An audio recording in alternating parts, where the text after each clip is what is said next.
काल परवा युपी मध्ये एका 15 वर्षाच्या मुलाची हत्या झाली. त्याचे डोळे काढले, त्याचा प्रायव्हेट पार्ट कट केला, त्याच्यावर ऍसिड टाकलं, त्याच्या हातात खिळे मारले. बताया पता चली मुझे उसकी जो गोली होती है वो भी निकाल ली. बताओ इतना इतना गंदा अत्याचार हुआ है उसमें. क्रूरता मेरे बेटे का एक गोली मार दी हो की हत्या होती नहीं तो मुझे इतना दुख नहीं होता.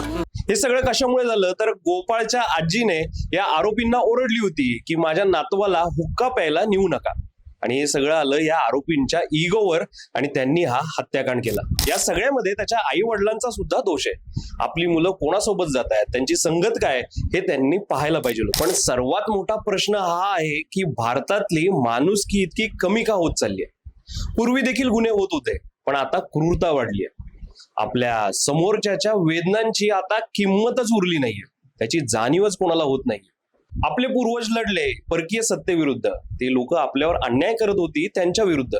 पण आत्ताची माणसं आपल्याच माणसांना क्रूरतेने मारतायत. आजची लहान मुलं ही हिंसक कंटेंट पाहतायत. गँग कल्चर, सततचा राग, बेरोजगारी, सोशल मीडियावरची प्रसिद्धी या सगळ्याचा परिणाम हा समाजावर होतोय. आपण ज्या छपरी क्रिएटरला मोठं केलंय, जे समाज सुधारवण्याच्या ऐवजी स्वतःला सुधारवण्याकडे जास्त लक्ष असतं, त्यांना ही लहान मुलं इन्फ्लुएन्स होत आहेत.